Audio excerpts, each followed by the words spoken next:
bentar lagi bulan puasa. Ya. Tentu saja orang-orang pasti banyak yang akan pakai parfum. Oh, betul Baik banget, ke musola, ke masjid untuk sholat tarawih, sholat sholat 5 waktu dan lain sebagainya, berjamaah dan lain sebagainya. Sehingga kita bidik tuh, wah pangsa pasarnya kelihatannya orang-orang butuh parfum. Betul. Maka kita bidiklah parfum ibadah.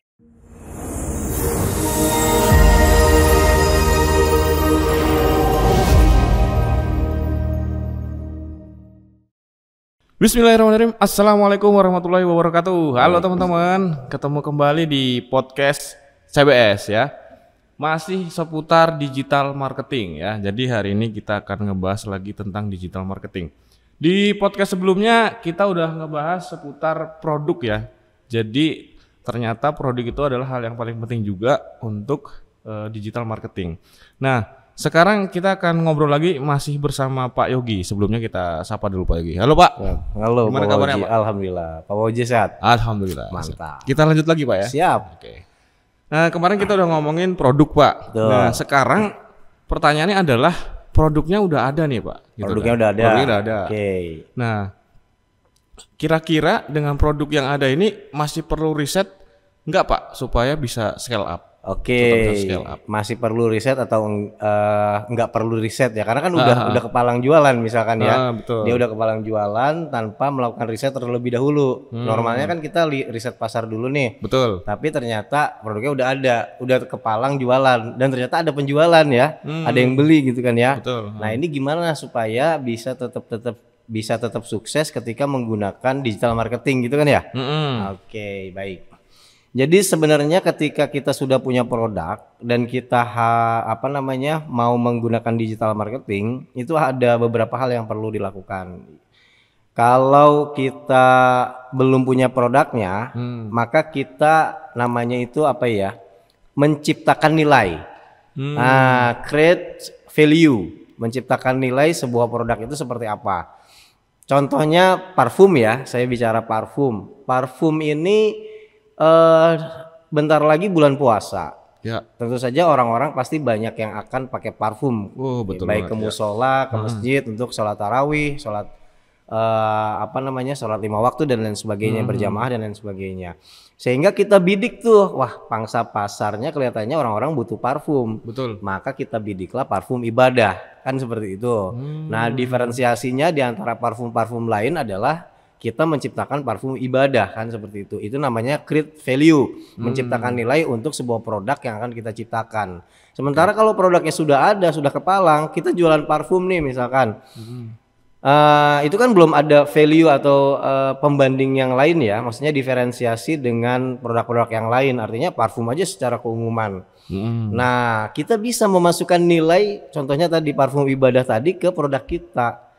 Nah, mungkin nanti nge-brandingnya saja atau melakukan brandingnya saja yang kemudian menjadi PR nih, dibandingkan dengan kita dari awal sudah menciptakan nilainya, kita bikin brandingnya kan namanya nanti akan sesuai nih ya. Nah, nggak mungkin dong parfum ibadah misalkan dengan nama eksotik gitu misalkan parfum ibadah kok namanya eksotik. Nah, tapi kalau memang kita dari awal itu kan parfum ibadah yang namanya misalkan Al-Nabawi gitu, Al-Makkah atau misalkan Al-Baqarah dan lain sebagainya yang memang ada kaitannya dan relasinya dengan ibadah. Nah, sementara ketika kita pakai nama yang terlalu umum, kita kaitkan ke situ agak susah nge-brandingnya. Nah, tapi masih tetap bisa ketika memang merek kita atau brand yang kita ciptakan itu ada korelasinya dengan nilai yang akan kita masukkan ya. Contohnya yang saya lakukan di perusahaan yang sekarang saya sedang handling nih, Dobha, itu kan ada parfum 6 mili roll on, bukan promosi ya sekalian dia. Nah, dia itu kan parfum umum sebenarnya. Nah, tapi ternyata begitu kita riset itu 85% orang pakai untuk kebutuhan ibadah. Padahal aromanya beda-beda, ada yang western, ada yang middle east, tapi orang cenderung ke situ. Makanya sekarang kita kasih nilai bahwasanya parfum Dobha 6 mili roll on ini adalah parfum non alkohol, parfum ibadah. Nah, itu yang kemudian bisa kita lakukan. Itu tanpa riset tuh sebelumnya tuh. Jadi kita udah jualan, penjualan banyak, distributor banyak, tapi kita lupa nge-branding. Padahal branding ini adalah bagian penting. Kenapa? Agar orang itu bisa ibaratnya apa ya, terpatri di dalam benaknya bahwasanya kalau mau cari parfum ibadah ya parfum Dobha. Nah, seperti itu. Kalau saya dapat ide dari Pak Dodi Zulkifli, nah beliau itu bilang begini, Pak Fauzi, saya ini mau bikin pasta gigi dengan tipe yang sama dengan Pepsodent. Ya kan, tipe yang sama dengan Pepsodent. Saya pergi ke pabriknya, saya beli komposisinya dan lain sebagainya. Saya ciptakan produk itu. Kemudian saya minta agar si produk itu di bundling yang sama gitu ya, dengan komposisi yang sama seperti formulanya si Pepsodent. Nah, tapi saya pakai nama lain. Saya pakai nama dengan nama misalkan Yogiden gitu ya. Saya simpan di tempat yang sama dengan si raknya si Pepsodent. Walaupun saya hargai lebih murah 9.000, kira-kira Pak Fauzi akan pilih yang mana? Pepsodent atau Yogiden? Yogiden karena udah kenal dengan saya kan, karena nggak tega. Tapi kalau misalkan ini ada merek baru nih Pepsodent nih, yang satu Pepsodent, yang satu bukan. Nah kira-kira akan milih yang mana?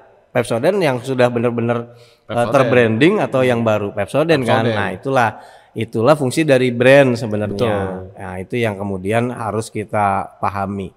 Jadi seperti itu Pak Oji ya, memasukkan nilai. Jadi kalau dengan riset kita menciptakan nilai dengan tentu saja dengan korelasi yang sama dengan brand kita. Kalau kita kepalang jualan tapi belum ada nilainya, maka kita menambah nilai, memasukkan nilai. Oh ya siap Pak.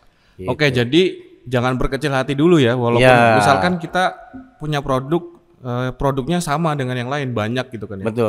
Misalnya kayak tadi Pak Yogi bilang itu parfum gitu kan. Kan banyak ya di luar sana yang jual parfum juga. Betul. Tapi ternyata ada cara juga supaya si produk kita ini juga bisa terangkat gitu kan. Dengan cara apa tadi? Dengan cara memberikan nilai ya Pak, atau value supaya barang kita itu jadi lebih mudah dikenali sama konsumen gitu Pak ya.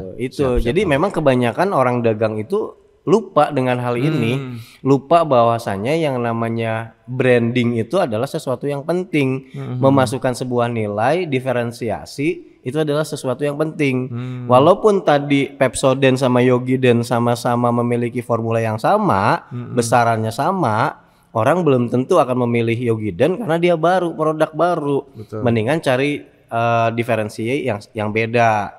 Misalkan kan akhirnya kan ada kompetitor Pepsodent nih. Pepsodent itu kan mencegah gigi berlubang.